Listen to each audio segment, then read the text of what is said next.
Welcome back to another episode of Beyond the Sold Sign Real Estate Unplugged. We are your favorite hosts and realtors, Lauren and Naya. And we have a very special episode for y'all today. We have our first guest, y'all. We're so excited. So we are going to let him introduce himself. But we just want to, again, just remind you guys that we are here to provide stories and a fun way for you to learn about real estate and kind of what goes on behind the scenes. So without further ado, we would love to introduce you to one of our favorite lenders, Mr. Ricardo Silva. Thank you, ladies. Thank you. So my name is Ricardo Silva. I'm a loan officer with First Home Mortgage. I am a loan officer. That's my official title, but really, I'm just a fan. Thank you. But yeah, I've been a loan officer here, a referral partner with the team, and excited to be on the show. Thanks for coming. Yes. Thanks for having me. Thanks for being here. Yeah. Well, you know what we do with this show, and we are all about stories. Again, y'all know we don't say anyone's names or anything, but we have a lender here, so y'all know we got some stories for y'all. So we would love to hear anything that you can kind of provide us, and maybe a crazy story that you have encountered. Yeah. So I'm a loan officer, so my job is to be able to help you get pre-approved to purchase a home. More than likely, you coming to me because we're trying to get a loan to purchase a home. So my job is to be able to collect your personal identification information, like your first name, last name, date of birth, social security number, address. But more importantly, we got to get you pre-approved. And to get pre-approved, I got to document your credit and I got to document your income so that I can share with you how much of a loan you can take out so that you can purchase a home. So over the course of these, it's been 4 years. It's been 4 years as of March 9th. Over the course of the 4 years, I've seen a lot.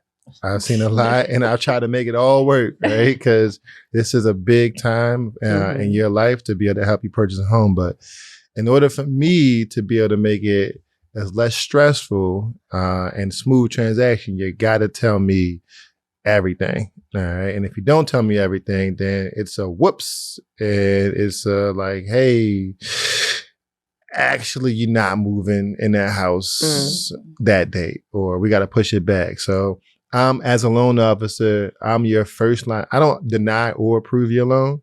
I get you prepared for underwriting who ultimately denies or approves your loan. And my job is to be able to make sure that there is no denial letter unless we need to protect you in order for you to get what's called your earnest money deposit back. So I got a few stories. I can go one wild one real quick. Let's do it. All right. So a big one that happened to me last, I would say October, is working with a client. This is supposed to be an easy transaction because she's trying to buy a home from her landlord. And in certain cases, people have rented homes from their landlord for 5, 10, 15 years. So the landlord is willing to be able to provide help for closing cost assistance. Well, in this particular situation, I told her, like, hey, look, your income is over the limit for Baltimore County for you to get any additional down payment assistance from any other programs. So you're out of pocket. You need to ask for $10,000 in seller help so that you can successfully purchase. She's like, all right, cool.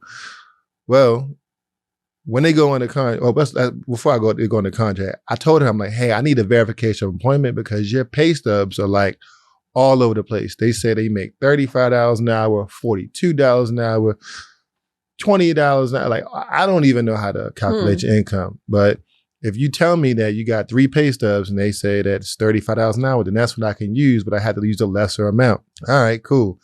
So anyway, they go on a contract. I told them they need $10,000 and they go on a contract, they get $5,000. They're like, hey, Ricardo, we got it.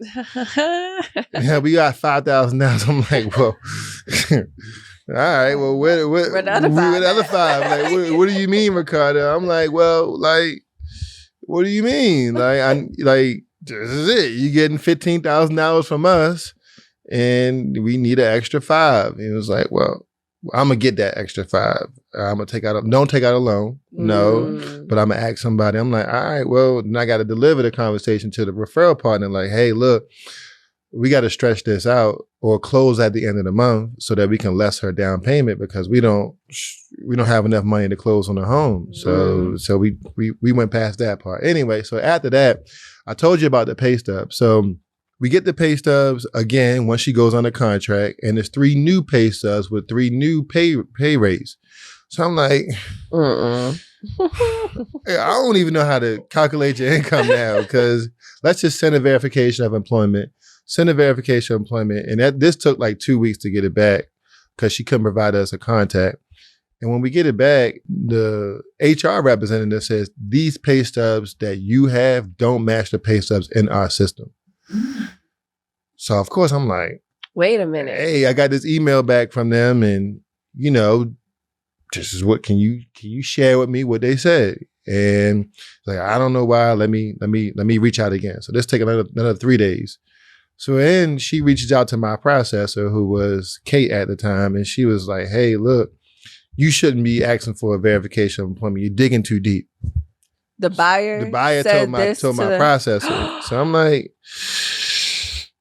that's our job. You know what I'm saying? That's our job. So then she went to another, so she told the referral partner that she's unsatisfied.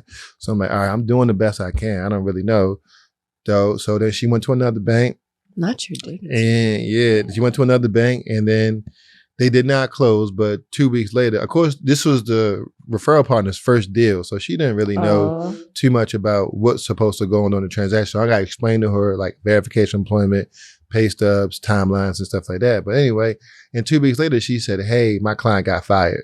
And I was like, how? She was like, well, pay stubs, the forging of pay stubs and everything like that. And I was just like, dang. I mean, we can just do another one, but you know, and so because I pulled up, well, another client, I pulled up her pay stubs, and I was like, hey, look, these pay stubs don't look. This was early in the transaction. These pay stubs don't look like a hospital X employee, because I've worked with this hospital before, and it just don't look. It don't look the same. Maybe her department looked different, but it just don't look the same. So contacted her referral partner, and she told me that again she got fired, and that was probably the wildest transaction I've ever had. Fake pay stubs? So she never closed with you? Never closed. She never closed. And then now it was a big thing with the relationship with the landlord, because it was a whole bunch of back and forth. So I don't even know if she's still there. But the house didn't pass FHA inspection. It was a tree leaning on the deck. It was a rough house. It was a rough house. I don't even know why she wanted to move in there or stay in there. But that was probably the roughest transaction, the wildest story I've ever had. And of course, you know, it's okay. Like Ricardo, y'all should have did this. Y'all should. Now you gotta help me out, man. Right. You know, you help me out. So that was probably the wildest story that I've had. That happened last October. And that was recent. Yeah. Like very recent. Yeah. So they had fake pay stubs. We found out they were fired. They got fired. When did she get fired while the transaction was happening? That's why she had the fake pay stubs. But it was like after. She got fired after. So she went to another bank, and I'm assuming the bank did the same thing. Yeah. I'm like, I ain't doing nothing different. You know, the bank did the same thing, and then she did not close. And then the referral partner told me after the transaction, she got fired. Interesting. That's crazy. Yeah. So knowing that, going back to your story, knowing that she was already getting assistance from you all with First Home Mortgage. She was already getting closing costs or down payment assistance of $15,000, and it was clear that she was not going to be able to get any more assistance moving into the city, moving into Baltimore.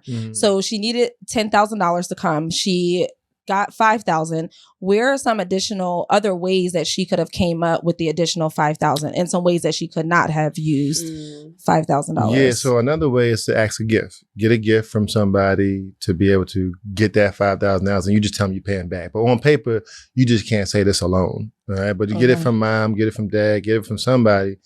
Get it from somebody. They don't even need the cash. They just need to maybe pull it out their retirement or get a loan, and they pay that loan back. But it's not, if the person who's not on the transaction gets a loan and uses the money for their the other person's transaction, it's not the buyer's debt. So they just got to pay it back. Well, it's a gift. They could have got it from their retirement account. Okay. You know, they could just, sometimes some people go into a transaction and they say like, hey, look, I know this is how much money I need. I'm going to ask for repairs. In lieu of repairs, I want this money. All right. That's sometimes, you know, but.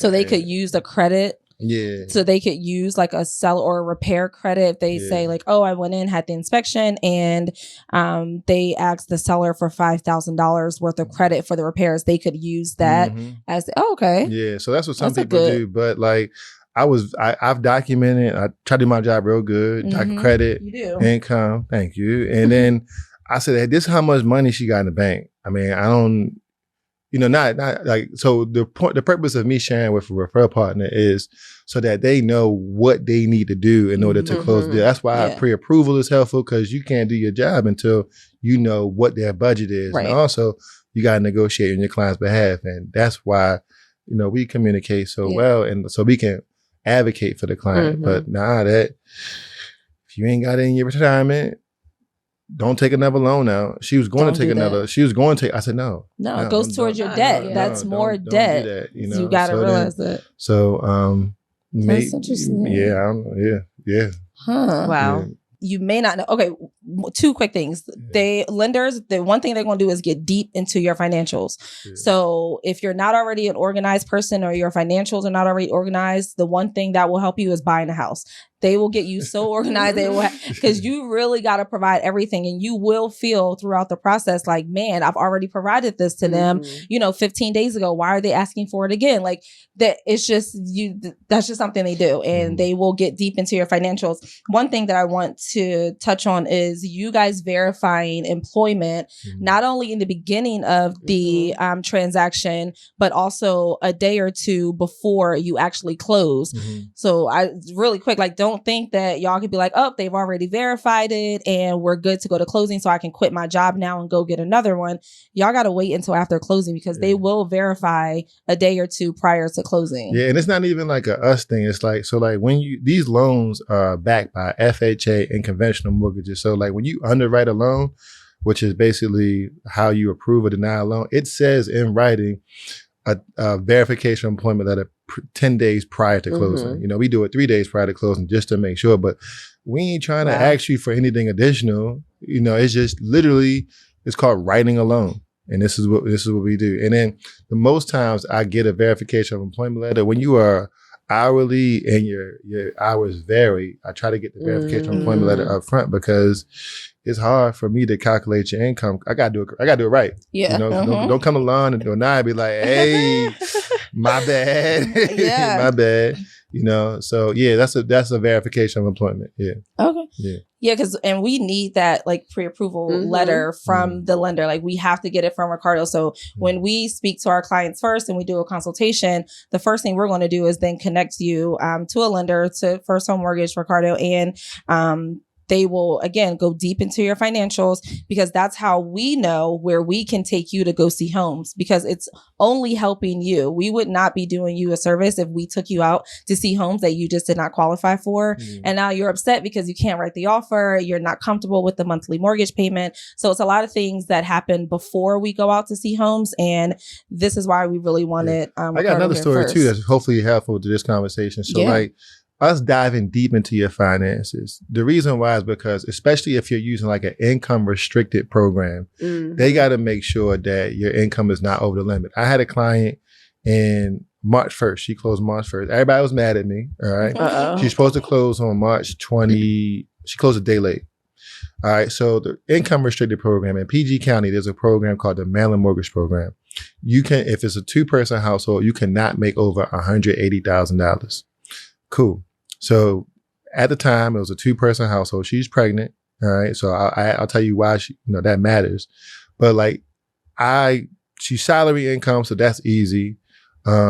She lives with her husband, who at the time does not work. So I thought I did my job. I said like, Maryland Mortgage Program, if there's 2 people in the household or there's somebody living in a household over 18 years old, you got to get a no income document from them. So I thought I did my thing. I got the verification of employment. I got the pay stubs, last 3 years of income, and I got them to sign a no income documentation letter.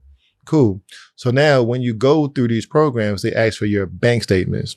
So I collected her 2 months of bank statements, but when the transaction started, somebody started depositing money to her bank account through Cash App. All right, well, where's that coming from? All right, so let me see the Cash App statement. Yikes. Oh, this person is, his name is Tom for this one. Tom is getting, it's Tom's Cash App. Tom's getting consistent deposits in his Cash App. Where are these coming from? Oh, he got a job. Oh, is now y'all over 180. I thought you said he didn't have a job. Oh, this the husband. This is the husband. Right? Well, he's not supposed to be working because he doesn't have his U.S. citizenship.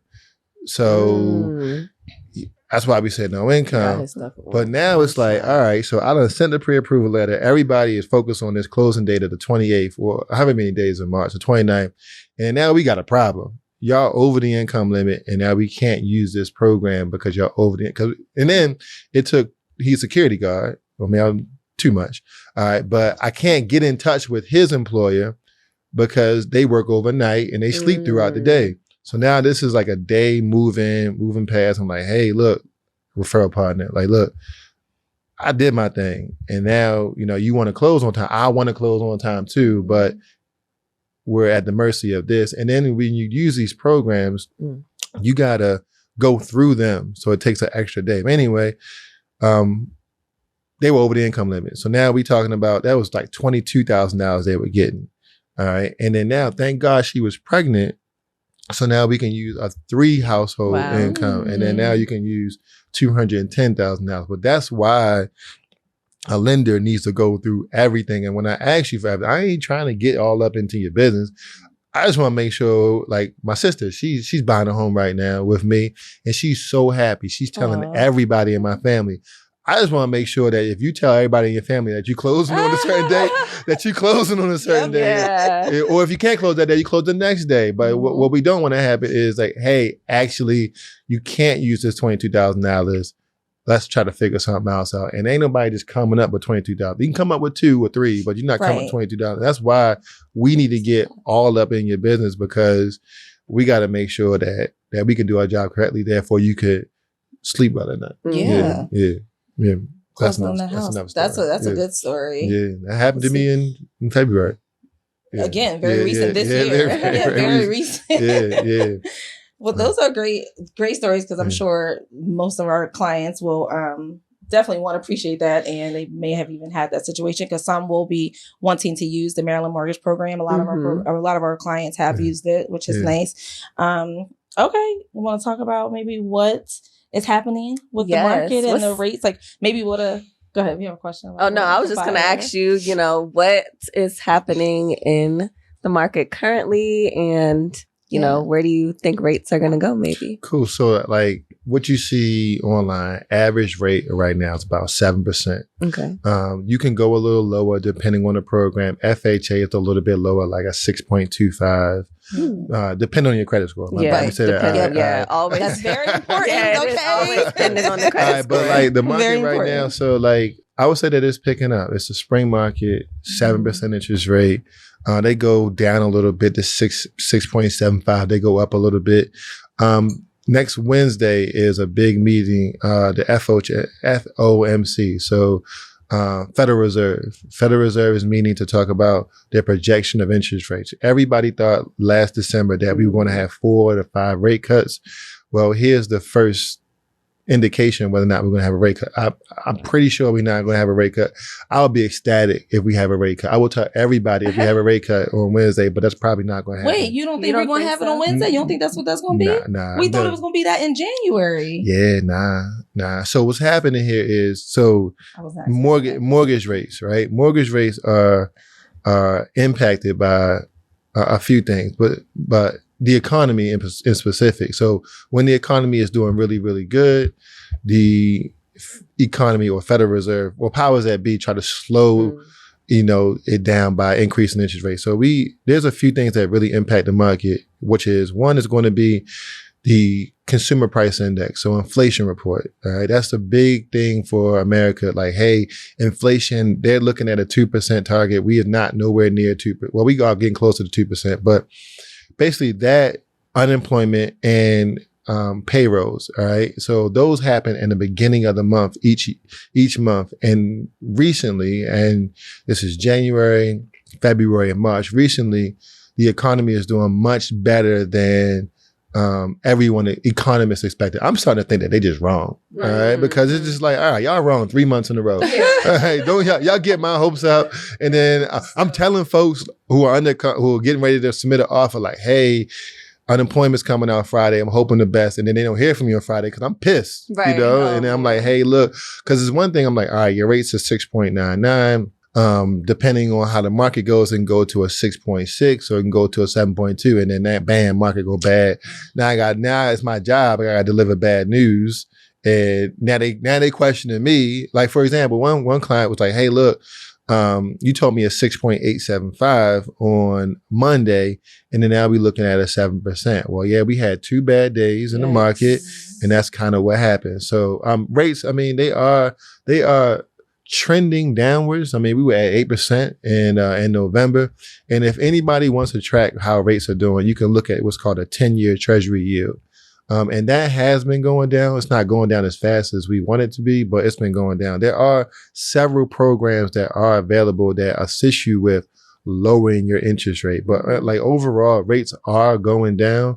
It's just how far they're going to go down. And I think for real, I think it's like when rates go up, it's like an initial shock. And it's like, oh, I'm not about to buy. But if they hold steady at 7%, people going to get used to it. Right. And then if they go down, then I would be wary. If they go down, your first time home buyer, so first time home buyers are buying right now. But if it goes down, then comes the people who currently own a house. They're going to come out, and those people are working with cash. They are, one of my other sisters, she's closing right now, and she about to close and then, get a rent back. So she about to just be sitting on. A rent back is when you can stay in your house and you've already closed on your home, but you just got all this cash. So now she's not looking at putting 5% down no more. She could put 5% down plus pay for an appraisal gap. That's kind of what you're working with when interest rates go down. Those people who currently own a home, who are really working with cash, are going to come out, and then therefore it may be harder for your first time home buyer with down payment assistance to compete. But I would say that it's a spring, baby. It's get your systems ready. Right. Get your energy ready, because people are buying, but rates there around about a 7%, depending on the program that you use. And, you can go a little lower. There are ways you can go significantly lower.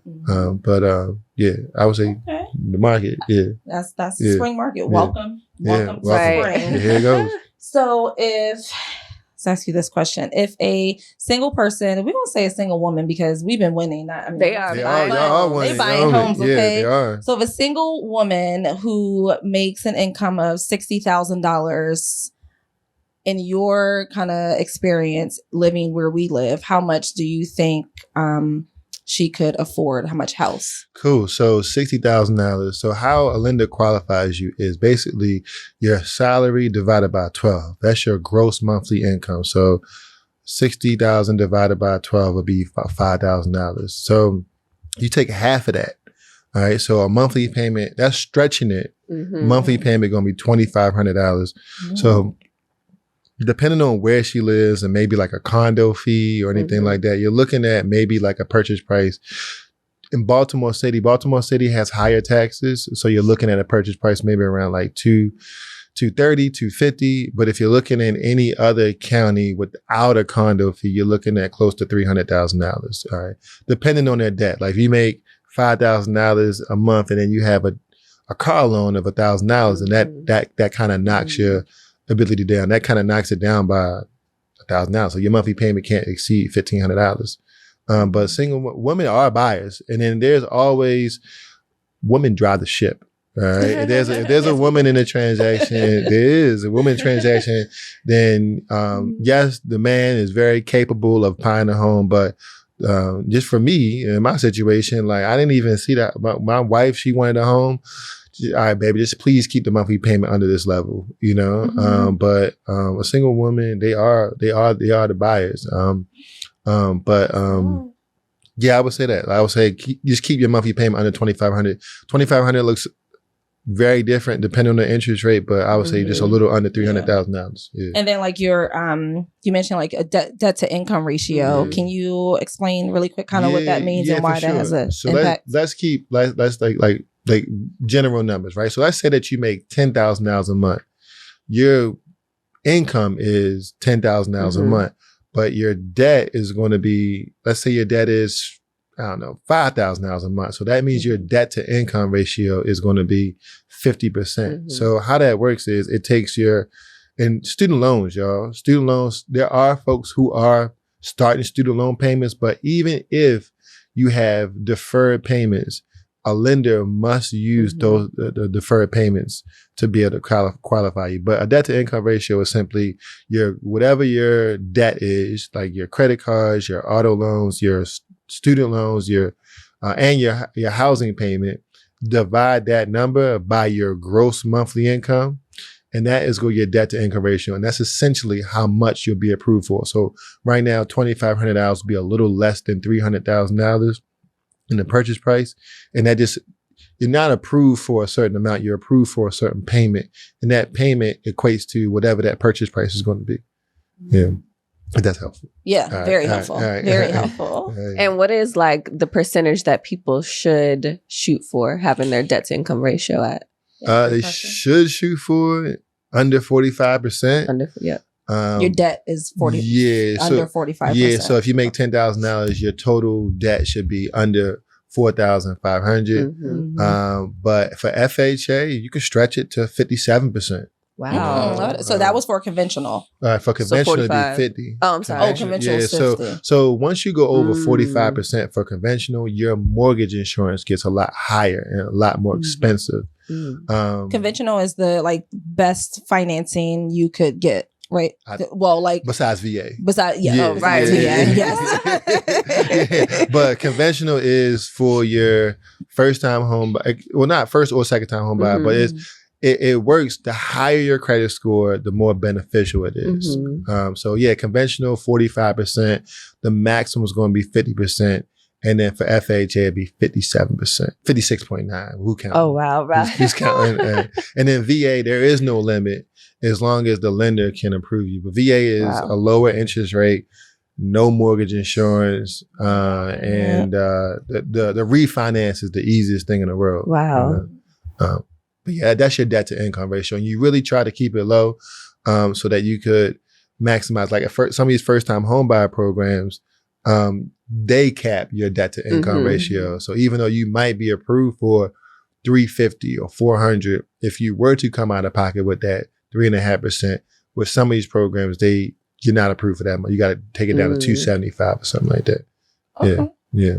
So how about we talk about credit score and down payment? Because I know a lot of y'all want that question. Kind of where your credit score needs to be to even start the process. We do know the higher that it goes. Obviously, the better your credit score, the higher it is, the better you will get programs. But what's the minimum that someone could come in with and qualify? Truly qualified. Yeah, for sure. So it really depends on your total profile. All right. But really you're looking at 620. All right. 620, your credit score.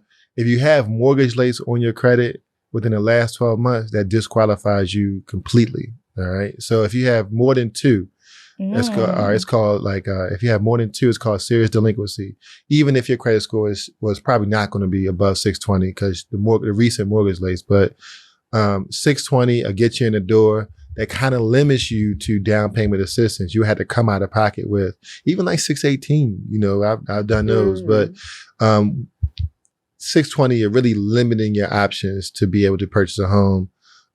Either go conventional, probably going to be 10% down, or FHA, and there's going to be points or fees added to your loan because of your credit score. And points aren't necessarily a bad thing, but when you don't have a choice whether to pay points, that's where it comes hey, this is more expensive. And points are a fee that you pay to be able to lower your interest rate. And hopefully you would have that option to be able to pay for points. Well, when your credit score is 620, then that option kind of goes out the door because it's more risky for FHA or conventional to do your loan. But 620, 640 gets you in the door for a lot of first-time home buyer programs. 620 does too. Chenoa does that. But 640, you help yourself out for the Maryland Mortgage Program, which is the largest down payment assistance program in the state of Maryland.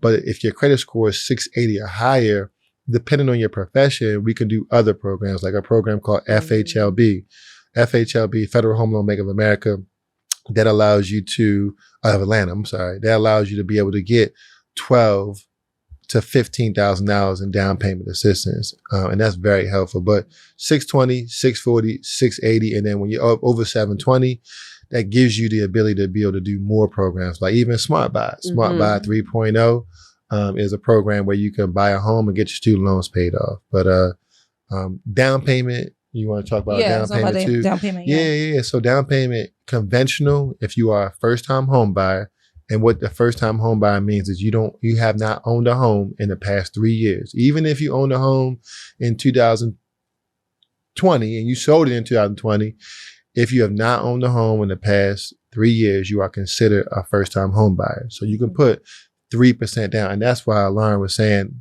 conventional might be a better option because it's less of a down payment and the mortgage insurance is lower.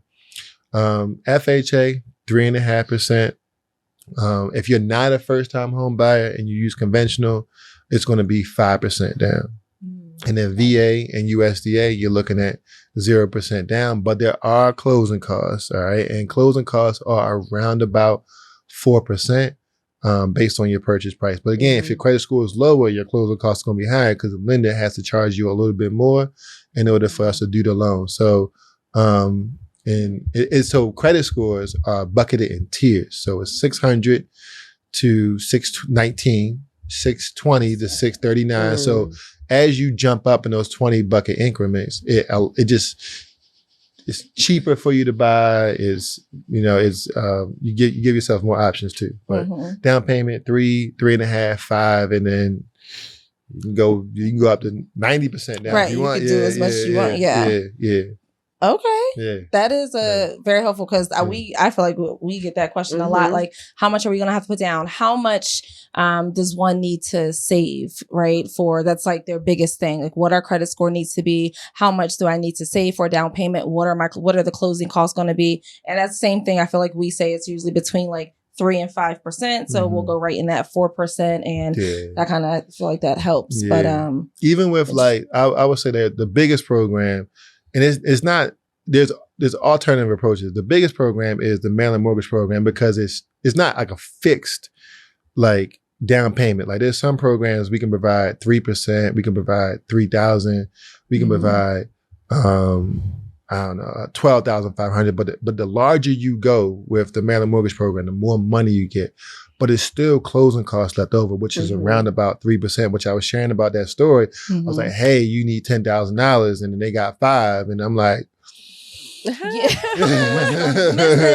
math ain't mathing, y'all. So Come on. So technically what you'll need is your down payment and then your closing costs around 4%. But if you do not have your down payment, I would say to save up at least $5,000. Right? If you're a first-time home buyer, if you're not a first-time home buyer, then you got to come out of pocket with that money.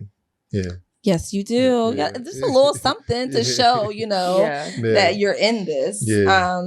And like, what are you seeing? Like, what are some common mistakes that you see home buyers make that could be very avoidable? Like, they could avoid them, but maybe it's something that we are not relaying. Maybe it's something that lenders may not be relaying. Yeah. What are the home buyers out here? What are mistakes they're making? So I'll tell you the hardest part of my job, right? And this is in preparation to buying a home. The hardest part of my job is when somebody is looking to purchase a home and use 2 incomes. So if you are trying to do that, you can do that, but you got to work over 2 years in those 2 jobs. And the hardest part of my job is if somebody works 15 hours for one job, 20 hours for another job, and then 15 hours again. I would say not working, if you're hourly, not working 40 hours a week or 30 hours a week, like whatever that number is, you got to work that amount or it's going to be additional paperwork. For example, like there's a client I'm working with. She's like, well, I worked these past 2 jobs for the past 2 years. All right, well then, thank you for those pay stubs, but the pay stubs show 15 hours at $17 per hour or 30 hours. And then based on the pay stub, it was hard for her to get a pay stub, but based on the pay stub you shared with me, it's not it's not consistent, which I'm not even using the terms. It's called variable income. And variable income got to be average over the past 12 years. And now you send me these pay stubs. Now I need additional things from you. So that would be that's the hardest part of my job. And then so somebody who is, because if I get it wrong, or you took a break between one job and another job, I cannot use that income. So let's say you working 2 jobs for 2 years, and then you switch the job, like the deal can fall apart completely. And if I'm wrong, that's it. So that's coming after you. Yeah, and then like it's like a week, right? If you are not working a week, you had a week break, I can't use it. So that's why I need, people ask me why I need it. I don't want to get my employer involved up front before I even purchase a home, but I need you to get them up front, because if I'm wrong, then you're not qualified for 300. You qualify for 150. That's the hard. That's hard. And then so I would say, not working consistent hours over the past year and a half or 2 years, buying a very expensive car note.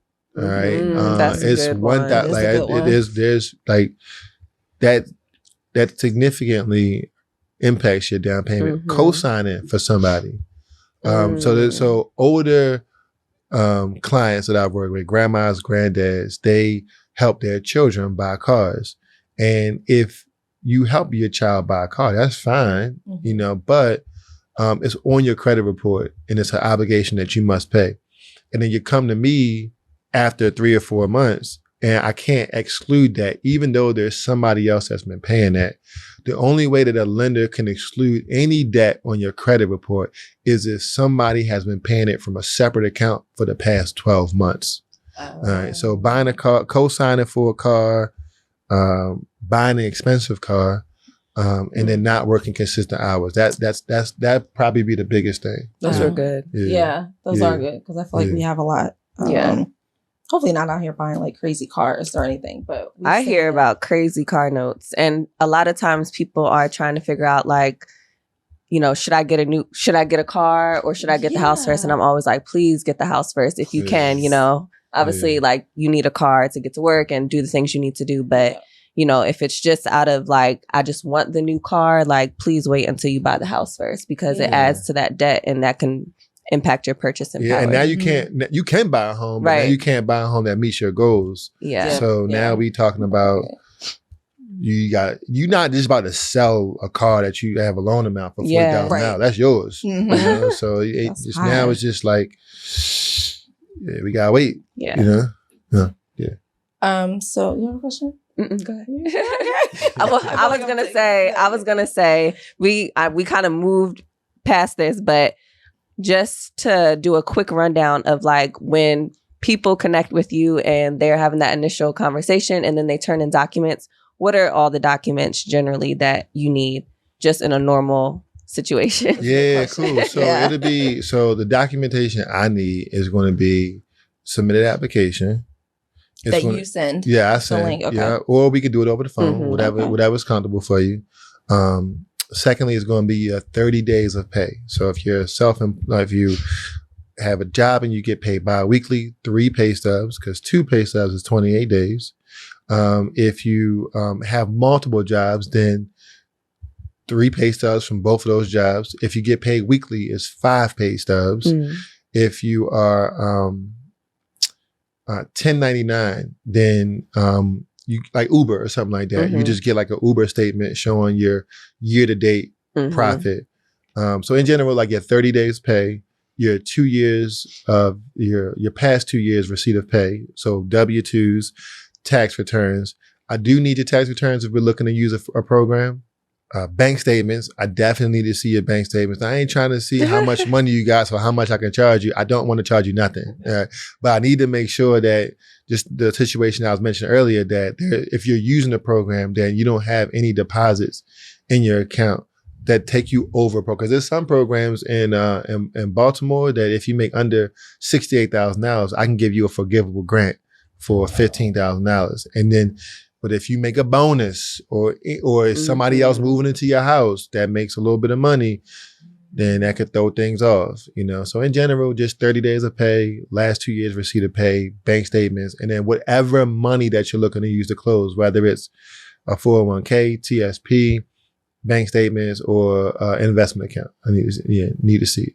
Perfect. In general. Thank you. Yeah, you're welcome. I like that. Yeah, because we do need to know which document. Yeah. The one thing that they always ask. I don't really have that many more questions. Honestly, my last one for me is like the difference between a fixed and adjustable rate mortgage. Because right now, I feel like with the rates where some buyers are just not as comfortable with it, they may decide to do an adjustable where it's lower now and then it may increase or decrease later. Whereas though when we were in 2020, most people obviously were doing fixed because we're right at 3%. So, and I know the certain programs like a 2-1 buy down, like there are certain programs that buyers can use right now to decrease their rate if they wanted to. But what do you think about, are you seeing a lot of fixed or arms? Yeah. So it comes to like where you want to, all right. So not seeing too many arms, but an adjustable rate mortgage is simply where your mortgage payment is extremely low for the first 3, 5, 7, usually 3, 5, 7, not 10, but 3, 5, 7 years. And then it goes up. And then some of them have prepayment penalties, which is a prepayment is basically if you pay it off early, it's a fee, which is usually when people pay it off early, they're either selling their home or they refinancing. Because when you refinance, you pay off the previous loan and you get a new loan. So that's an adjustable rate mortgage there's some of them right now that are around about a 6% interest rate, or maybe like a 5.5, which is nice. But there's another option, which you just mentioned, which is called a 2-1 buy down. A 2-1 buy down is, let's say the market rate is a 7%. A 2-1 buy down is simply where you have your interest rate lower for the first year by 2 whole percentage points. So let's say if you were buying, the client who quit his job, it was a client I was working with, he closed March 6th and he stopped working for his job that same week. And I was like, yo, what? But he done. But he got a 4.49% interest rate. So by doing a 2. Yeah. Wow. So what happens is, and you see this a lot with builders. Builders provide credits so that buyers can do whatever they want with it, either get their closing costs paid for or use it to buy the interest rate down. So his interest rate was a 6.49 fixed. That's what he was qualified for. And we gave him a $3,000 grant, which is called the DREAM program, which is nice. And his first year's interest rate, so he closed in March. His first payment is going to be in May. From May of 2024 to May of 2025, he's going to have an interest rate of 4.49 fixed. That's that's wonderful. His second year from May of 2025 to May of 2026, it's going to be a 5.49. And then his third year, 6.49. By at any point, you could refinance into a regular fixed rate. Now, I told him like, hey, look, you just got to be comfortable with whatever the monthly payment is going to be in your second year. First year, 4.49, you're not getting a 4.49 this year or second year. But 5.49, you might be able to refinance into a 5.5 or a 5.2 or even a 5.7. And your loan amount is a little bit lower now. So it might work for you. So that's a 2-1 buy down. So a 2-1 buy down also has to be paid for either by the builder or the seller. So in this specific example, it costs him $6,500, like $6,512, something like that. And the seller must provide, it's called seller concessions, to be able to pay for that. And it cannot come from the lender. He cannot pay for an extra $6,500 to lower his interest rate by 2 whole percentage points. It has to come from them. So essentially what the seller is doing is they're paying the difference between the 4.49 and the 5.49 for that entire year. And then a 5.49 to a 6.49 for that entire year. And that equals a number. And that number is usually around about 2.5% of the home's purchase price. So that's really, really good. But just know that if you're asking for seller concessions, that money goes directly to that buy down. And then you have to come out of pocket with whatever your closing costs are. And then if you don't do that, it's fine. He had the ability to do that. You just have a 6.49 interest rate and you decrease your out of pocket costs by $6,500. So it's a choice.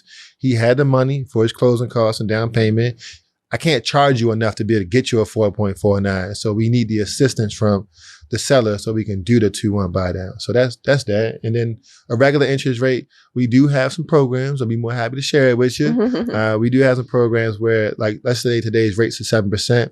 You can go lower to like a 6.5, 6.25 without you having to pay any points. And those are called geo-targeted programs where, depending on the community, depending on the, Truist has it. Truist has a program out there like that. If you're under a certain amount of income, which is 80% of the area median income. So right now we're in Anne Arundel County, Anne Arundel, Baltimore, Howard County. If you're under $97,000 and it's a one person family household, then we get you a lower interest rate. PG, Montgomery, Charles County, or even DC under 120. So there are special programs that we can do. And if we need to take somebody off the loan to be able to help you qualify for that program, then we could. So you're looking at ARMs, 2-1 buy downs, and basically like investors or the people who are providing these loans are trying to get, even like Freddie Mac and Fannie Mae, they're trying to get more creative to make housing more affordable. And that's what we all trying to do. Yeah, I know, right? Yeah. Shoot. Now just bring the rates down a little bit. Right. Help us out, shoot. So that's the kind of products that are being offered. Down payment assistance. The biggest one, as I'm gonna share again, the Maryland Mortgage Program, but that covers like a broad spectrum of a lot of people. Income up to 180 or 210,000. In Anne Arundel County, it's 124. But it covers a broad spectrum. And then there's other programs like teachers, police officers, firefighters, there's other programs where your income got to be a little bit lower. But I mean, I try to figure it out, get you in a home. Yeah. Perfect. Thank you. Thank you so much. Now, can you tell them where they can find you, your information, how they can reach out to you? Cool. You can find me on your local news. No, I'm kidding. Not only but you can find me on, so my name is Ricardo Silva. You can find me on Instagram, Facebook. It's my full name, Ricardo R. Silva. I'm not hiding. I can't hide. Nope. All right. You can also find me so my Instagram handle is Ricardo R. Silva. I'm a junior or the second. So I'm there with my arms folded like this. With a like that's me when you see it. Right. You can also find me online at ricardosilva@firsthome.com. And then you can also, find me at your local basketball court. Trying to get it in. But yeah, you can find me there, and I'll be more than happy to answer any questions. And DM me, call me, send me a text. I do get a lot of spam calls, like everybody has been getting since COVID. So if you call me and I don't answer, my voicemail said just leave me a text message. I get back to you in a sec. Like the best way to do it. That's what you know. Yeah, then you know like who it really is. Because it literally says spam when they call. Yeah. So I don't know. So it could be that. It could be that. And then the reason why I may not answer is because I could be working with one of your clients and I need to concentrate, and then spam call me. Right. It's just like, just shoot me a text. Hit me up, I love it. Thank you. It was so much information, valuable information. So we really appreciate you coming by and being our first guest. Yes, thank you for being our first guest. Thank you. We really appreciate it, and we really enjoy working with you. So thanks for all you do for us. Likewise.